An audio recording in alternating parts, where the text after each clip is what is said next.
যেন সবাই জান্নাতি হয়ে যায়। আর যতক্ষণ পর্যন্ত একটা উম্মত জান্নাতে যাওয়া বাকি থাকবে ততক্ষণ পর্যন্ত আল্লাহর রসুলের শান্তি নাই। একবার দৌড়াইবেন হাউজে কাউসারে, একবার দৌড়াইবেন আল্লাহ তাআলার এই আরশে আজিমের কাছে, এইভাবে দৌড়াইতে থাকবেন। আর উম্মতকে জাহান্নাম থেকে ছুটাইয়া মুক্তি কইরা কইরা জান্নাতের সনদ দিয়া জান্নাতের মধ্যে পৌঁছায়া দিবেন। সুবহানাল কলম আল্লামাল ইনসানা মা লাম ইয়ালাম। আল্লাহর রাসূল বলেন সোমবার দিন রোজা রাখার কারণ, প্রথমত এই দিনে আমি পৃথিবীতে আগমন করেছি, আর এই সোমবার দিন আমাকে আল্লাহর পক্ষ থেকে নবুয়ত দান করা হয়েছে, আমি নবী হয়েছি। অথবা আল্লাহর রাসূল এই কথা বলেছেন আউ উনজিলা আলা ফি, আমাকে আল্লাহ তাআলা মহাগ্রন্থ আল কোরআন এই সোমবারে নাজিল করেছে। আমি এই কারণে রোজা রাখি সোমবার এবং বৃহস্পতিবার 2 দিন। আরেক হাদিসে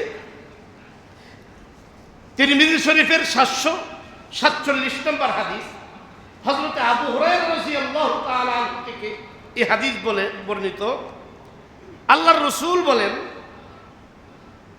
আন আবি হুরায়রা রাদিয়াল্লাহু তাআলা আনহু قال قال رسول الله صلى الله عليه وسلم تعرض الأعمال يوم الاثنين والخميس فأحب أن يعرض عملي وأنا صائم। হযরত আবু হুরায়রা রাদিয়াল্লাহু তাআলা আনহু বলেন আল্লাহর রাসূল ইরশাদ করেছেন আমি সোমবার এবং বৃহস্পতিবার রোজা রাখতে ভালোবাসি। কি কারণে? এই কারণে ভালোবাসি, সোমবার আর বৃহস্পতিবার বান্দার আমলনামা আল্লাহর দরবারে পেশ করা হয়। আমি এই কারণে রোজা রাখি যেন আমার আমলনামাটা এমন অবস্থায় আল্লাহর কাছে পৌঁছায় যে ওই অবস্থায় আমি রোজাদার হিসাবে আল্লাহর কাছে পরিগণিত হয়ে যায়। সুবহানাল্লাহ বলেন, সুবহানাল্লাহ। তাহলে আল্লাহর নবী জন্ম উপলক্ষে তিনি রোজা রেখেছেন, নবুয়ত লাভ করার কারণে সোমবার বৃহস্পতিবার রোজা রেখেছেন। অথবা আল্লাহ তাআলা কোরআন নাজিল করেছেন এজন্য সোমবার বৃহস্পতিবার রোজা রেখেছেন। আর আবু হুরায়রার হাদিস থেকে জানলাম আল্লাহর রাসূল এজন্য সোমবার আর বৃহস্পতিবার রোজা রাখেন যেন আল্লাহ তাআলার দরবারে রোজা অবস্থায় আল্লাহর নবীর আমলনামা পৌঁছে যায়। আমরাও যদি রসুলকে ভালোবাসি, রসুলের আগমনে খুশি হই, তাহলে অন্তত এই একটা কর্মসূচি আমাদের পালন করা উচিত, ঠিক কিনা? তাহলে এই রোজাগুলো নফল রোজা। আমরা যে রসুলকে ভালোবাসি এটা তো এমন জিনিস না তসবিহ নিলাম আর বললাম রসুল আপনাকে ভালোবাসি, রসুল আপনাকে ভালোবাসি, প্রতিদিন সকালে 100 বার বিকালে 100 বার এরকম তসবিহ নিয়ে যদি বলি এটা কি আসলে ভালোবাসার প্রকাশ হবে? প্রমাণ হবে? প্রমাণ হবে রসুল যা করেছেন আমি যদি সেটা আমলটা করি তাহলে প্রমাণ হবে আসলেই প্রকৃত অর্থে আমি রসুলের আশেক, রসুলকে আমি কি ভালোবাসি। যেহেতু রসুলের আগমনে আমরা খুশি আর রসুলকে ভালোবাসি, ভালোবাসবই না কেন? কারণ যেই নবী আরশে আজিমে যাওয়ার পরেও এই উম্মতকে ভুলেন নাই। আল্লাহর রসুল সাল্লাল্লাহু আলাইহি ওয়াসাল্লাম মেরাজে যখন আল্লাহ তাআলার সাথে একেবারে সান্নিধ্যে ফাকানা কাবা কাউসাইনি আও আদনা, 2 ধনুকের এই তীর টানলে পরে ধনুকের মাথা যেমন একসাথে 2টা মিশে যায়, আল্লাহর রসুল সাল্লাল্লাহু আলাইহি ওয়াসাল্লাম আল্লাহ তাআলার এত নিকটে সেদিন উপস্থিত ছিলেন। আল্লাহ বলেন ফাকানা কাবা কাউসাইনি আও আদনা, সূরা নজমের মধ্যে আল্লাহ তাআলার বয়ান বলে আমার নবী আমার মুহাম্মদ আমার দুস্থ আমার এতটা নিকটতমে ছিলেন, এতটা নৈকট্যে অবস্থান করতেছিলেন যে ওই সময়ও আমার রসুল উম্মতের কথা ভুলেন নাই, উম্মতের কথা ভুলেন নাই। তাহলে যেই নবী আরশে আজিমে যাওয়ার পরে মহান আল্লাহর সাথে সাক্ষাতের সান্নিধ্যে যাওয়ার পরেও আপনার মতো আমার মতো গুনাহগার উম্মতকে ভুলেন নাই। সেই নবীকে আপনি আমি ভালো না বেসে, মহাব্বত না করে, তার অনুসরণ না করে, এটা তো বড় বড় কৃপণতা হবে, অকৃতজ্ঞতা হবে। পৃথিবীর সবচেয়ে নিকৃষ্ট মানুষে আমি পরিণত হয়ে যাব যদি আল্লাহর রসুলের প্রতি আপনার আমার মহাব্বত প্রকাশ করতে বিন্দু পরিমাণ কার্পণ্য দেখা দেয়, ঠিক কিনা? আল্লাহ তাআলা জিজ্ঞাসা করলেন, নবী আরশে আজিমে আসলেন, কি নিয়ে এসেছেন? আল্লাহ তাআলার এই প্রশ্নের জবাবে বললেন, আত-তাহিয়াতু লিল্লাহি ওয়াস-সালাওয়াতু ওয়াত-তাইয়্যিবাত, আসসালামু আলাইকা আইয়ুহান নাবিয়্যু ওয়া রাহমাতুল্লাহি ওয়া বারাকাতুহু। কি নিয়ে আসছেন? বলে আল্লাহ শারীরিক মানসিক যত রকমের ইবাদত হতে পারে, যত রকমের প্রশংসা হতে পারে, যত রকমের হামদ সানা হতে পারে, যতভাবে আপনার গুণকীর্তন করা যায়, সব গুণকীর্তন, সব হামদ সানা আর সব প্রশংসা, সব ইবাদত আপনার জন্য নিয়ে এসেছি। আল্লাহ রাব্বুল আলামিন আসসালামু আলাইকা আইয়ুহান নাবিয়্যু, আল্লাহ নবীকে নির্দেশ করে বলছেন, নবী আপনার প্রতি শান্তি বর্ষিত হোক, রহমত বর্ষিত হোক। আল্লাহর নবী বলেন, না না, আসসালামু আলাইনা। আল্লাহ বলেন, শুধু আমি নবীর উপর নয়, আমার উম্মতের সহ সকলের উপর আপনার পক্ষ থেকে শান্তি আর রহমত বর্ষিত হোক। আল্লাহ বলেন আপনার উপর, নবী বলে শুধু আমার উপর না, আসসালামু আলাইনা ওয়া আলা ইবাদিল্লাহিস সালিহিন। আল্লাহ কিয়ামত পর্যন্ত আপনার যত নেককার বান্দা পৃথিবীতে যাবে, আমার উম্মত হইয়া যাবে, আল্লাহ এই সকল বান্দাদের উপর আপনার পক্ষ থেকে সালাম, শান্তি আর নিরাপত্তা আপনি বিধান করে দেন।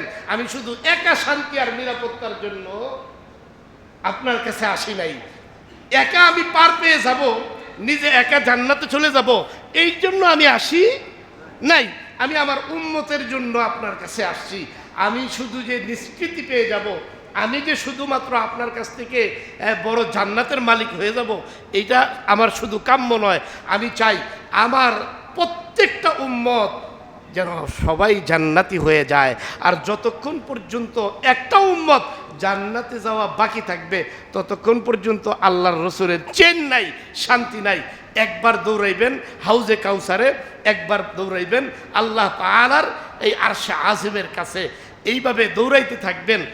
আর উম্মতকে জাহান্নাম থেকে ছুটাইয়া ছুটাইয়া, মুক্তি কইরা কইরা, জান্নাতের সনদ দিয়া জান্নাতের মধ্যে পৌঁছাইয়া দিবেন। সুবহানাল্লাহ। আল্লাহর রসুল সিজদায় পড়ে যাবেন যতক্ষণ পর্যন্ত না উম্মতের বড়াই হবে, যতক্ষণ পর্যন্ত না উম্মতের রেহাই হবে, যতক্ষণ পর্যন্ত না উম্মত নাজাত পাবে। একটা উম্মত যতক্ষণ পর্যন্ত বাকি থাকবে, মাথা উঠাবেন না। আল্লাহ বলবেন, ইরফা রাসাকা, হে হাবিব আপনি আপনার মাথা উত্তোলন করেন। আল্লাহর নবী বলবেন, আল্লাহ মাথা ততক্ষণ পর্যন্ত উঠবে না যতক্ষণ আমার উম্মত জাহান্নাম থেকে মুক্তি লাভ না করবে, জান্নাতের সনদ যতক্ষণ পর্যন্ত লাভ না করবে, ততক্ষণ পর্যন্ত আমি রসুলের মাথা উঠবে না। সুবহানাল্লাহ, আল্লাহু আকবার। তু কুজাও সুন্নতে আহমদ কুজা, বা মুহাম্মদ কই বুয়দ নিসবত তোরা, खिलाफे पैगंबर कसेरा गजीद के हरगिज बमंजिल नखाद रसीद। ওই নবীর দ্বীনের উপর, শরীয়তের উপর, তার সুন্নাত, তার আদর্শের উপর আমাদের জীবন প্রতিষ্ঠা করতে হবে, জিন্দিগি করতে হবে। নবী আগমন করছেন, আলহামদুলিল্লাহ, আমরা তো খুশি, কিন্তু এই খুশির সাথে সাথে কি করতে হবে? নবীর আদর্শকে নিজের জীবনে বাস্তবায়ন করতে হবে। দেখেন আল্লাহর রাসূল সাল্লাল্লাহু আলাইহি ওয়াসাল্লাম পৃথিবীতে আসার আগে এই পৃথিবীর অবস্থাটা কেমন ছিল? আপনারা ইতিহাস যাকে আইয়ামে জাহিলিয়াত বলে, মূর্খতার অন্ধকারের যুগ, ঠিক কিনা? তো মূর্খতার আর অন্ধকারের যুগ ছিল। আল্লাহর রসুল এসে সেই মূর্খতা আর অন্ধকারের যুগ, জুলুম আর নির্যাতন, নিপীড়ন, নিষ্পীষণ আর অন্যায় অবিচার পৃথিবীকে এমনভাবে গ্রাস করেছিল যে সেই পৃথিবীতে মানুষ তার অধিকার পাওয়া তো দূরের কথা, এটা চিন্তাও করতে পারতো না। মানুষ এতটা বর্বর ছিল যে আপনার আপন নিজের কন্যা সন্তানদেরকে তারা মনে করত এই কন্যা সন্তান আমার জন্য কি একটা বিব্রতকর পরিস্থিতির কারণ, এই কন্যা সন্তান মানে এটা আমার লজ্জার কারণ। কতটা মূর্খ আর নির্বোধ হলে, কতটা মানে তারা আপনার বর্বরতার যে চূড়ান্ত সীমারেখা, এই বর্বরতার চূড়ান্ত সীমারেখা পার হয়ে তারা এমন পর্যায়ে পৌঁছে গেছিল যে নিজের সন্তান, বিশেষ করে নারী সন্তানদেরকে, কন্যা সন্তানদেরকে তারা নিজ হাতে কি করত, জীবিত মাটির ভিতরে পৌঁছে দিত। ঠিক কিনা? এর একটা নিদর্শন এখনো আছে হারামের পাশে। অনেক হাজি সাহেবরা যান, খালি আসলে জানেন না। হারামের পাশে এখন যে নতুন মসজিদে আব্দুল্লাহ, এটার পাশে আগে স্যাপকো বাস স্টেশন ছিল, এইখানে একটা জায়গা এরিয়া দেওয়া আছে। এই জায়গাটার মধ্যে তারা এই কন্যা সন্তানদেরকে জীবিত পুঁতে রাখত। নাউজুবিল্লাহি মিন জালিক। তো ওই অবস্থা থেকে আল্লাহর রাসূল এসে কি করলেন, এই বিশ্ববাসীকে, বর্বর বিশ্ববাসীকে সভ্যতার এমন পরাকাষ্ঠা দান করলেন যে পৃথিবীর ইতিহাসে সবচেয়ে নিকৃষ্ট মানুষগুলো আজকের পৃথিবীর ইতিহাসে, সেই সময়ের ইতিহাসে যারা সবচেয়ে নিকৃষ্ট ছিল, আজকের ইতিহাসে কিয়ামত পর্যন্ত ওই মানুষগুলো আল্লাহর রসুলের আদর্শের ছোঁয়ায়, আল্লাহর রসুলের দ্বীনের উপর যখন নিজেদের জীবন গঠন করেছে, তো তারা এমন উৎকৃষ্ট হয়েছে যে পৃথিবী কিয়ামত পর্যন্ত তাদেরকে সারা দুনিয়ার সবচেয়ে উৎকৃষ্ট মানুষের হিসাবে স্বীকৃতি দিতে বাধ্য হয়ে গেছে। ঠিক কিনা? শুধু মানুষ কেন, আল্লাহ পাক স্বয়ং তাদের স্বীকৃতি দেন। আল্লাহ